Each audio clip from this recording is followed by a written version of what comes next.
Imagine a shining city, not on Earth, but glowing beneath the eternal night sky of the moon.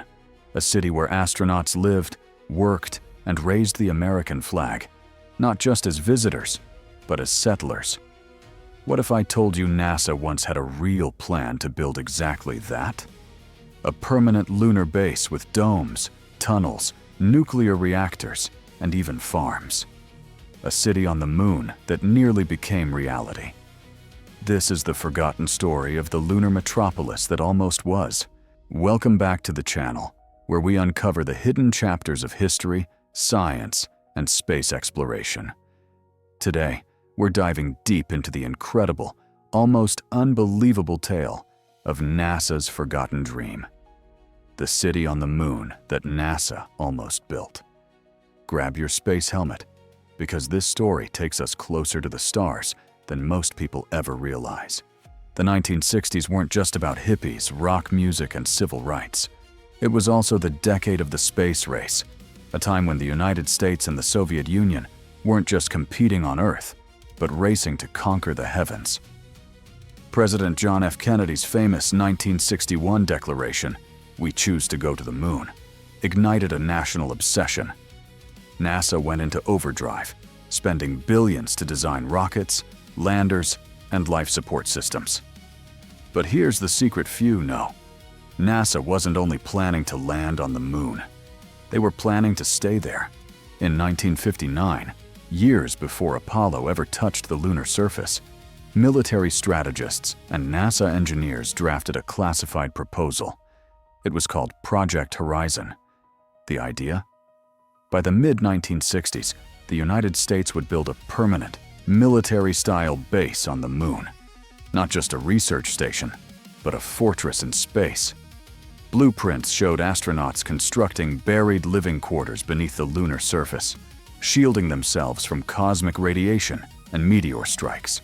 Cargo ships would deliver modular components, pressurized domes, oxygen plants, and even nuclear power units. The ultimate goal: to establish a self-sustaining outpost of about 12 soldiers astronauts, expandable to dozens more. A true lunar city. Show archival sketches of lunar bases. Think about it. If Project Horizon had gone forward, by the late 1960s or early 70s, we could have had the first moon city already buzzing with life. But NASA wasn't the only player.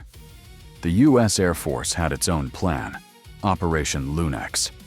This was even bolder, not just landing a man on the moon, but building a lunar colony that could house up to 21 astronauts. The Air Force envisioned massive rockets launching prefabricated habitats. These would be buried under regolith for protection, connected by tunnels, and powered by compact nuclear reactors. And why the rush? Because intelligence suggested the Soviets might be working on the same thing. A moon city wasn't just about science, it was about control, dominance, and survival in the Cold War. Let's step inside this alternate future. Picture it. Astronauts arriving in staggered missions, unloading cargo modules from giant rockets. Bulldozers and robotic diggers pushing lunar soil to cover domes. Inside, corridors stretched like veins, housing labs, sleeping quarters, dining halls, and even hydroponic farms. Oxygen would be generated from the moon's own regolith, which contains oxygen bound in minerals. Water, one of the hardest resources to supply, could be recycled endlessly through closed life support loops. Food, hydroponics, algae tanks. Even early experiments in growing wheat under artificial lights were considered. This was not a campsite. This was a city designed to last decades. One of the boldest features of this lunar city was its power source: nuclear energy. Solar power on the moon is tricky. Long days of sunlight are followed by equally long, freezing nights. To survive the 2-week lunar darkness, engineers proposed using compact nuclear reactors buried beneath the surface. These reactors would generate constant electricity, powering life support, communications, and even electric lunar rovers.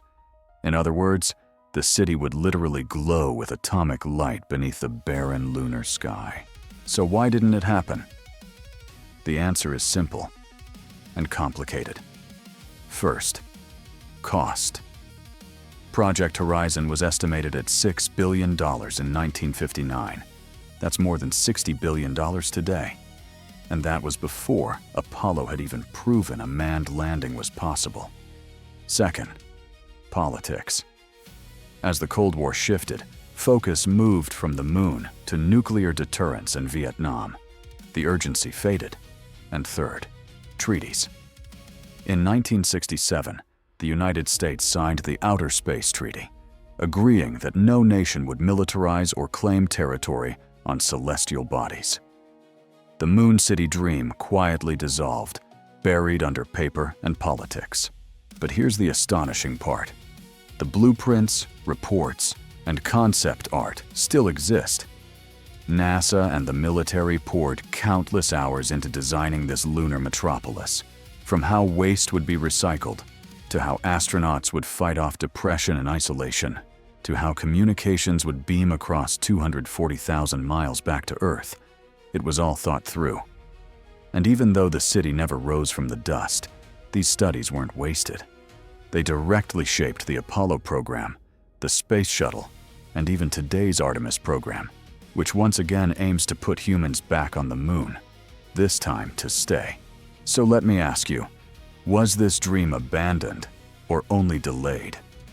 Today, NASA, SpaceX, and international partners are reviving the vision.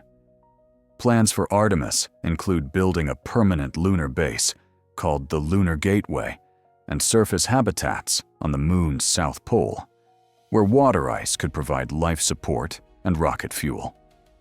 China and Russia are working on their own lunar stations. Private companies are designing inflatable habitats and 3D printers that could turn lunar dust into bricks. In other words, the dream of a moon city is very much alive. The difference? This time, it won't just be a military outpost. It may be a global settlement, a launch pad to Mars, and perhaps humanity's second home. The city on the moon that NASA almost built may have been left in the archives of history, but its spirit lives on. Every time we look up at the moon, glowing silently above us, we should remember, it was almost ours already. And one day soon, when the first permanent lights flicker on the lunar surface, we will finally finish the dream our ancestors began. If you enjoyed this journey through forgotten history and future possibilities, make sure to hit that like button, subscribe, and ring the notification bell, because the next great story of human destiny in space might begin sooner than you think.